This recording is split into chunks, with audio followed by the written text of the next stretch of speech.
If you stand beneath a midday sun, a sharp, dark shape will stretch across the ground beneath you, mimicking your every movement with flawless precision.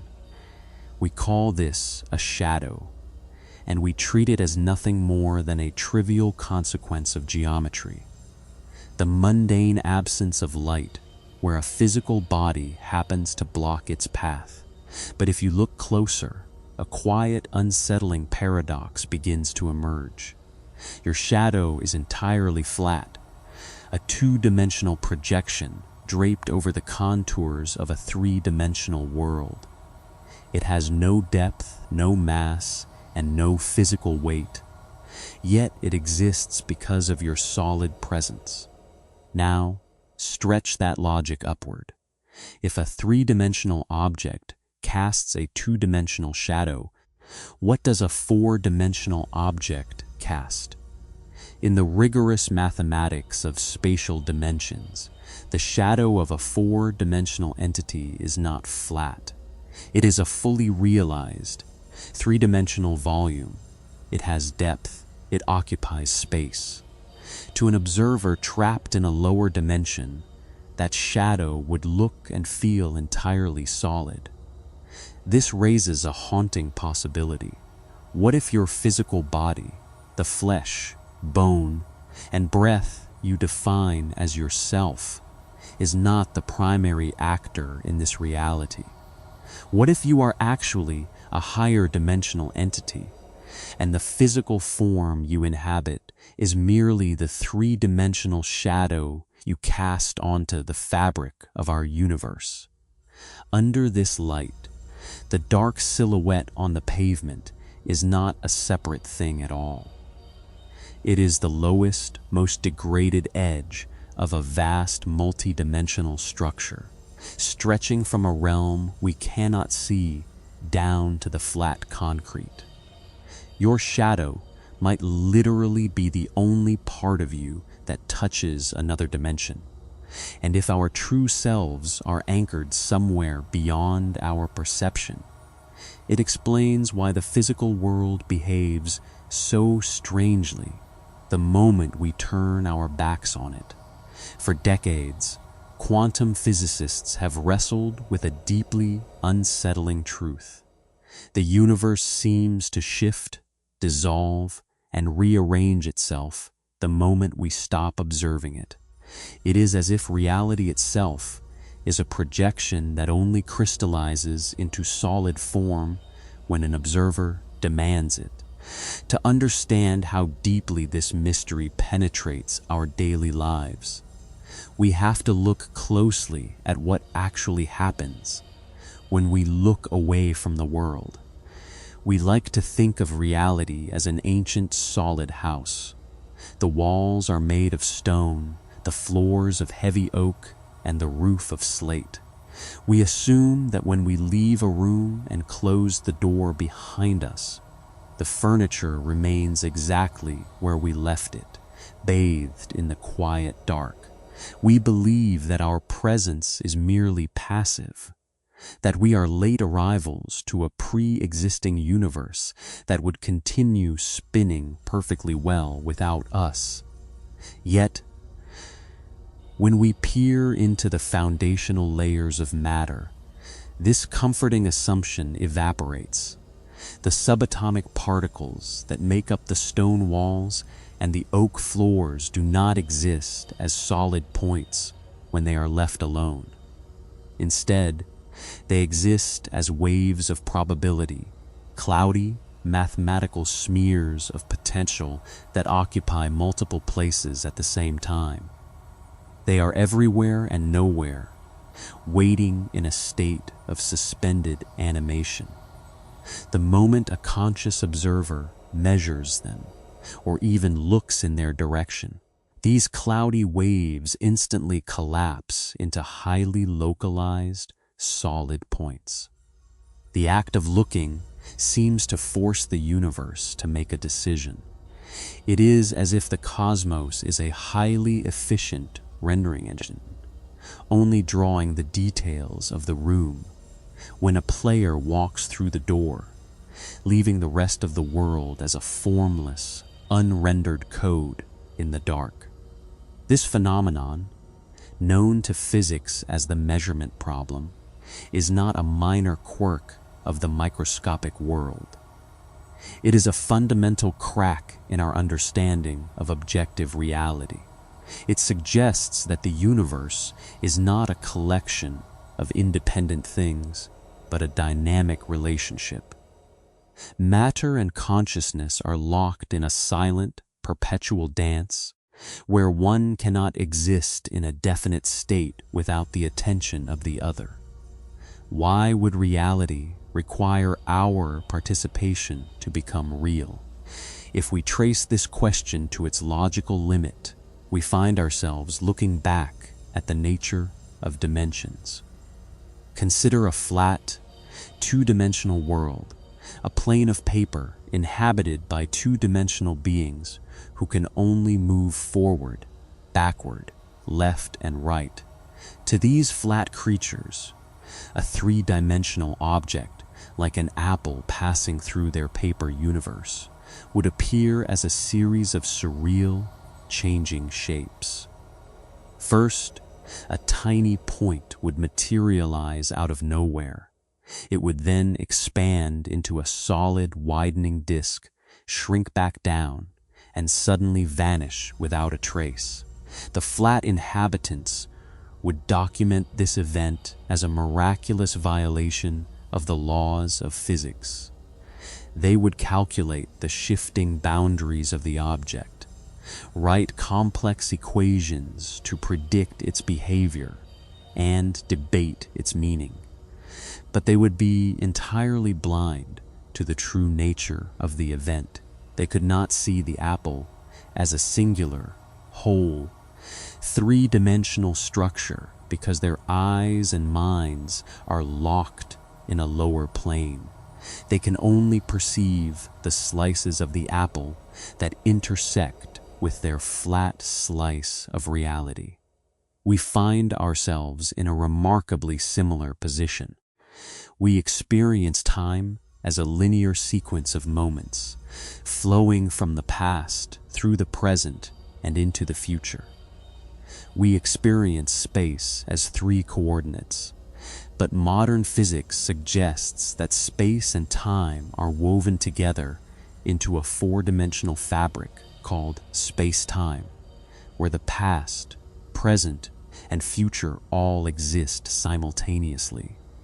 If this block universe is real, then your entire life, from your first breath to your last, already exists as a singular, massive, unchanging four-dimensional sculpture. You are not a tiny point moving through time. You are a vast, sprawling entity of which the present moment is merely a single, three-dimensional slice. Just as the flat beings only see a shifting slice of the apple, we only see a shifting slice of ourselves as we drift through the medium of time. If our physical bodies are merely three-dimensional slices of a higher dimensional structure, then the act of observation takes on an entirely new meaning. When you observe a quantum particle, you are not simply looking at a tiny ball of matter. You are intersecting with it.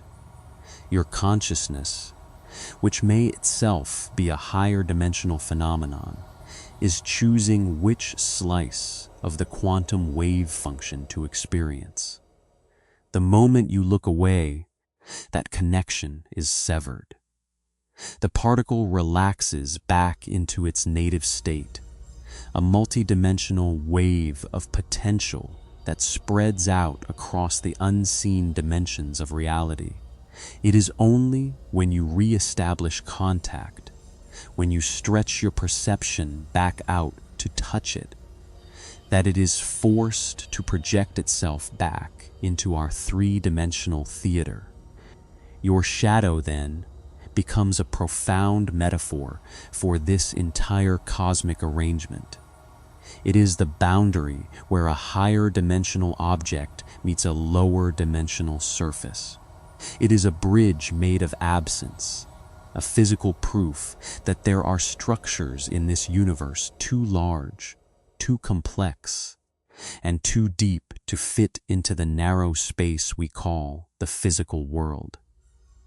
Every time you walk down a sunlit street, you are participating in this dimensional hierarchy. Your three-dimensional body casts a two-dimensional shadow. But what is casting the three-dimensional shadow that is you? What higher dimensional presence is standing in a light we cannot perceive, projecting your life, your thoughts, and your very physical form onto the three-dimensional screen of our universe? We must ask ourselves, if the physical world is merely a projection that changes the moment we stop looking, what is the nature of the light that casts us into existence, and where does our true self actually reside when the observation ends? To understand how our reality dissolves when we are not looking, we must first dismantle our deep-seated understanding of what it means to observe. In the everyday world, looking at something seems completely passive. You open your eyes, light bounces off a coffee mug, enters your pupil, and your brain decodes the image. The mug remains entirely unaffected by your gaze.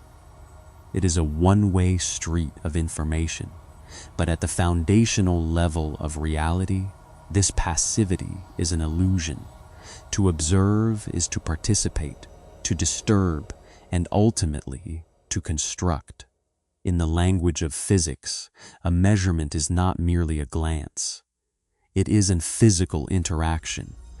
To see a subatomic particle, we must bounce a photon of light off it. Because the particle is incredibly small, that tiny photon acts like a cosmic wrecking ball, instantly altering the particle's speed, direction, and state. This physical disruption is often blamed for the collapse of the quantum wave function, suggesting the mystery is nothing more than a mechanical limitation of our instruments. But when we push this experiment to its conceptual limits, the mechanical explanation begins to fail. Physicists have designed sophisticated, delayed choice experiments, where the decision to observe a particle is made after the particle has already committed to a path. Incredibly, the particle behaves as if it knew the future decision of the observer, retroactively rewriting its history to match the choice made in the present. This defies our basic understanding of time and causality. It suggests that the act of observation does not just push things around, it determines the very nature of past events. The observer is not a passive spectator standing outside the arena of nature, but the active editor of the cosmic script. This deep connection between mind and matter gains a staggering new perspective when we look at the universe through the lens of the holographic principle, developed in the study of black holes. This mind-bending theory suggests that all the information contained within a volume of space can actually be mapped onto the boundary of that space. In simpler terms, everything we experience in our three-dimensional world, including ourselves, might be a holographic projection generated from a flat, two-dimensional boundary at the very edge of the universe. If this principle holds true, it completely upends our intuitive hierarchy of what is real. We naturally assume that the solid, three-dimensional object is the true reality, and the flat, two-dimensional shadow is the cheap imitation. but the mathematics of the holographic principle suggests the exact opposite. The flat boundary, the two-dimensional shadow, is where the actual information lives. The solid, three-dimensional world we inhabit is the projection, an incredibly detailed illusion cast into the interior of the cosmic bubble. When you look at your shadow stretching across the ground, you may not be looking at a mere byproduct of your physical presence. You might be looking at a small, localized representation of how the entire cosmos is organized. The shadow is the code, the body is the display. The moment we stop observing a region of space, we are not simply closing our eyes to a pre-existing scene. We are temporarily pausing the holographic projection. Without our consciousness acting as the beam of light that decodes the flat information, the three-dimensional rendering collapses back into its native state of unmanifested potential. This explains the profound silence and emptiness that seems to linger just behind our backs. We live with the constant, unshakable intuition that the world exists behind us exactly as it does in front of us. But this is a psychological projection, a protective mechanism of the mind. The brain is an extraordinarily advanced prediction machine, constantly synthesizing a seamless, logical environment so that we do not panic. It fills in the blanks of the unobserved world with memories, expectations, and probability. If we could somehow turn our heads faster than the rendering speed of the universe, what would we see? We would not see an empty room or a dark void. We would see a state of pure, undivided potential, the formless, raw material of reality before it is sliced into the categories of space, time, and matter by the blade of our perception. It is our awareness that acts as the anchor, dragging this sea of infinite possibilities down into a single, concrete experience.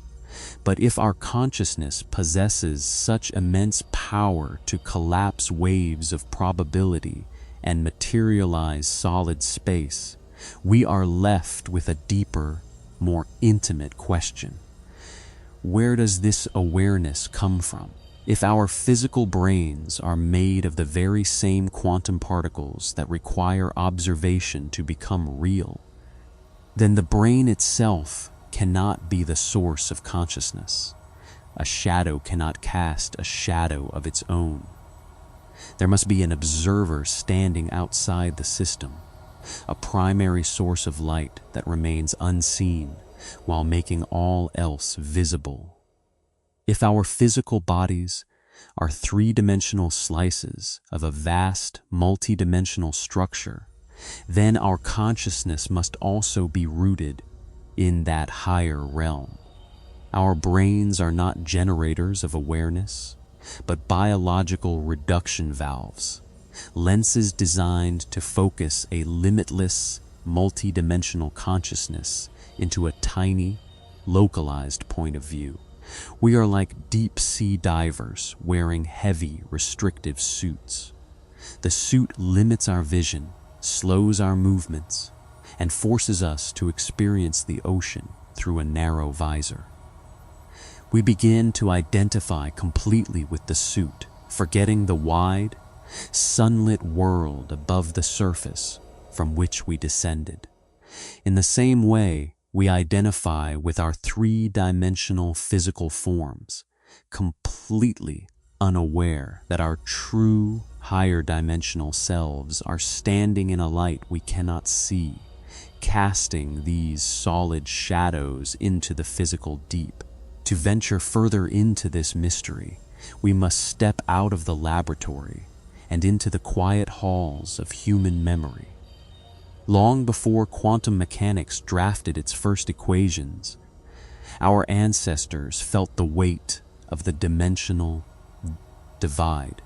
They did not have the vocabulary of wave function collapse or holographic projections, but they possessed a profound symbolic language that pointed to the exact same hidden architecture of reality. In ancient mythologies across the globe, the shadow was never treated as a mere optical trick. It was regarded as a distinct, vital component of the human soul. The ancient Egyptians called this shadow self the shoot. They believed it held a concentrated essence of a person's true being, acting as a graphic print of their spiritual identity. To the Egyptians, a person could not exist without their shadow, and the shadow could not exist without the person. They were two ends of an invisible, unbroken thread. When a human died, the shoot was thought to travel into the underworld, navigating a landscape of shifting geometry that the physical body could never enter. This ancient intuition aligns perfectly with our dimensional metaphor. The Egyptians understood that what we see in the physical mirror is only a fraction of what we are. They recognized that the dark, flat silhouette tracking our steps on the sand is a physical messenger, a visual proof of an unseen partner lurking in a domain just beyond our sensory reach. If we look at this through a psychological lens, we find this same structure mirrored in the deep work of Carl Jung. Jung brought the concept of the shadow into modern psychology, defining it as the dark, unlit reservoir of the psyche, the parts of ourselves we reject, deny, or fail to observe. Just as physical particles remain in a state of chaotic potential when left unobserved in the dark, the psychological shadow remains a wild, unpredictable force when we refuse to look at it. It is only when we turn the light of conscious awareness inward, when we bravely observe the dark corners of our own minds, that these chaotic, psychic potentials collapse into integrated, constructive aspects of our identity. The act of psychological observation is literally an act of creation. By looking at the unobserved parts of ourselves, we organize the formless noise of the subconscious into a solid, functional self. To see this architectural relationship in its most famous form, we must return to the dawn of Western philosophy, Plato's allegory of the cave.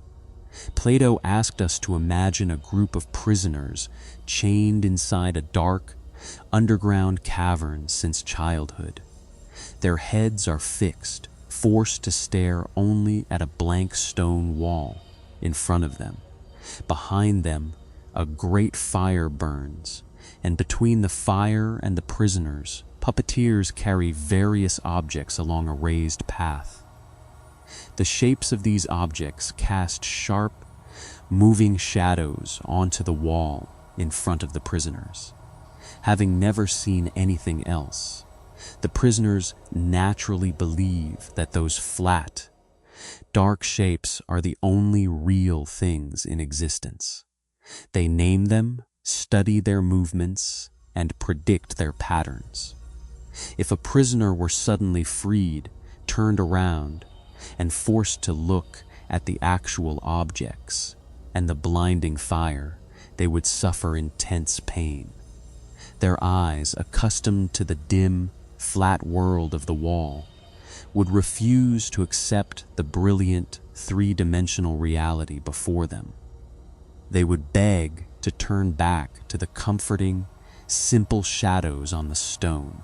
For over 2 millennia, we have read this allegory as a political or educational metaphor, but under the light of modern dimensional physics, Plato's cave reads like an incredibly accurate description of our physical universe. We are those prisoners, the three-dimensional space we inhabit.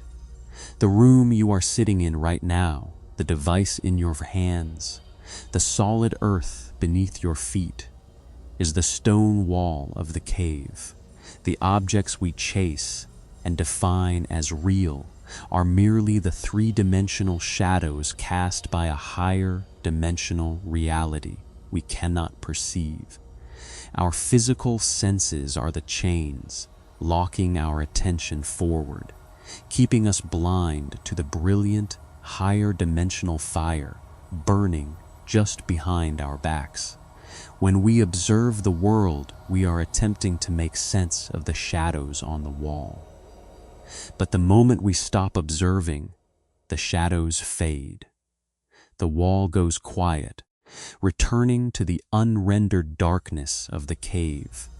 The true, higher dimensional entities carrying the objects behind us remain entirely unaffected, standing in the light of a sun we have yet to discover. This realization permanently shifts our understanding of our place in the cosmos. We are not fragile, temporary accidents of biology clinging to a cold rock, spinning through a meaningless void. We are vast, multi-dimensional voyagers whose true coordinates are anchored in a higher plane of existence. We have merely forgotten how to look behind ourselves. But if we are indeed higher dimensional beings casting these physical shadows, how do we begin to bridge the gap? How do we translate this profound philosophical realization into the practical, lived experience of a human life? If our physical bodies are indeed three-dimensional projections of a higher dimensional reality, then this is not just a fascinating concept to debate in quiet rooms. It is a practical truth that reshapes how we navigate our daily lives. The realization that reality is a fluid relationship, not a rigid, static machine, completely alters how we experience our physical limitations, our environment, and our personal agency. Think of how we typically approach change. When we want to transform our lives, we usually try to move the physical pieces around. We focus entirely on the shadow. We manipulate our environments, force physical habits, and fight against the solid objects on the stone wall of our daily experience. But trying to change your life by only manipulating the physical world is like trying to change a shadow on the wall by grabbing the dark silhouette itself. It is a frustrating, exhausting struggle against a projection. To change the shadow, you must move the object casting it. You must shift the higher dimensional source. In human terms, this means realizing that your thoughts, intentions, and states of consciousness are not mere byproducts of your physical brain. They are the active coordinate shifts of your higher dimensional self. When you change your deep internal alignment, you change the angle of the light. Consequently, the three-dimensional shadow of your physical circumstances is forced to rearrange itself to match the new projection. This gives us a profound new way to understand the concept of flow states, those rare, luminous moments when athletes, artists, or thinkers feel time dissolve and their actions occur with effortless perfection. In a flow state, we often say we feel connected to something larger. Perhaps we are. By quietening the analytical mind, the biological valve that strictly filters our perception down to linear, three-dimensional survival, We temporarily widen our bandwidth. We allow the higher dimensional structure of our true self to guide our physical actions. We stop fighting the boundaries of the shadow and begin to move from the source. Furthermore, this perspective changes our relationship with the unobserved spaces of our lives. When you walk away from a project, a difficult relationship, or a creative problem, you are not leaving it in a static, frozen state. You are releasing it back into the quantum wave function, the realm of pure potential. This explains the strange phenomenon of creative incubation, where the answer to a complex problem suddenly appears in your mind the moment you stop actively thinking about it. When you stop staring at the shadow, you stop forcing it to collapse into the same tired, predictable shape. By looking away, you allow the problem to expand back into a multi-dimensional cloud of possibilities, reorganizing itself in the dark until it is ready to materialize as a brilliant, unexpected realization the moment you look back. We must also confront how this perspective alters our understanding of physical aging and decay. To our three-dimensional eyes, a human body slowly breaks down, wrinkles, and fades over time. It feels like a tragedy of biology, an inevitable slide into nothingness. But if your life is a singular, four-dimensional sculpture existing completely in space-time, then your youth, your middle age, and your old age are all permanent, coexisting features of your true structure. An artist's brushstroke does not cease to exist just because the eye has moved to the other side of the canvas. Your childhood is not gone. It is simply located at a different coordinate along your higher dimensional timeline.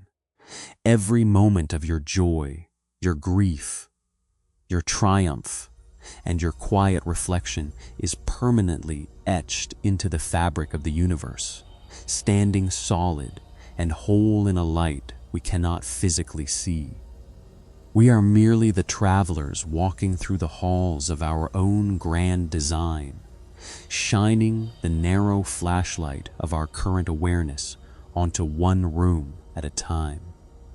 If this dimensional architecture is the true layout of our existence, then what happens when the physical body can no longer sustain the projection? What is the final transformative destination of this journey, and what awaits us when the three-dimensional shadow finally dissolves back into the light that cast it?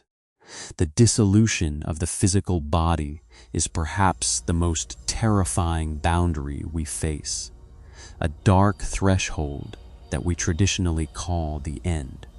But in a universe built of dimensional projections, this boundary is not a termination. It is a release. It is the moment the three-dimensional shadow simply folds back into the higher dimensional source that cast it all along. When a shadow on the wall disappears because the light has changed or the object has moved, we do not weep for the shadow as if a real entity has been destroyed. We understand that the information, the structure, and the presence that created the shadow remain completely intact. The shadow was merely a temporary intersection between a physical presence and a flat surface. In the same way, the fading of our physical form is not an exit into nothingness, but a return to wholeness. It is the collapsing of the projection, the awakening of the traveler, from the narrow, restricted dream of the cave back into the brilliant, boundless reality of the fire. This understanding forces us to look at the universe with a sense of profound, quiet awe.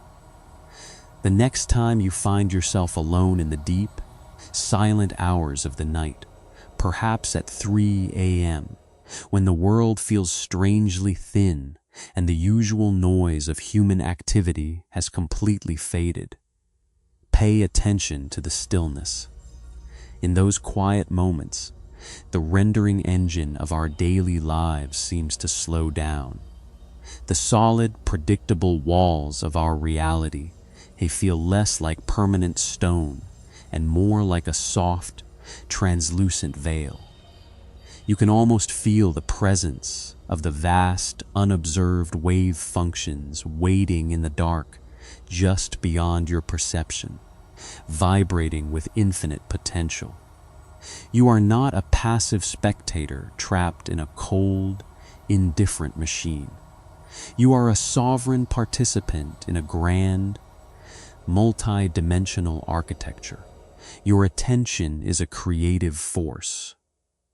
Your consciousness is the light that co-creates the world, and your physical body, traveling through the medium of time, is a beautiful, temporary masterpiece, a three-dimensional silhouette cast by an eternal traveler. As we step back into the brilliant, busy rush of our everyday lives, we are left with one final, quiet realization to carry with us. If the physical world is merely a projection that changes the moment we stop observing it, and if your shadow is indeed the only part of you that touches another dimension, then perhaps we have never truly been separated from the infinite. Perhaps we have never left home at all. If this is true, what else have we never questioned?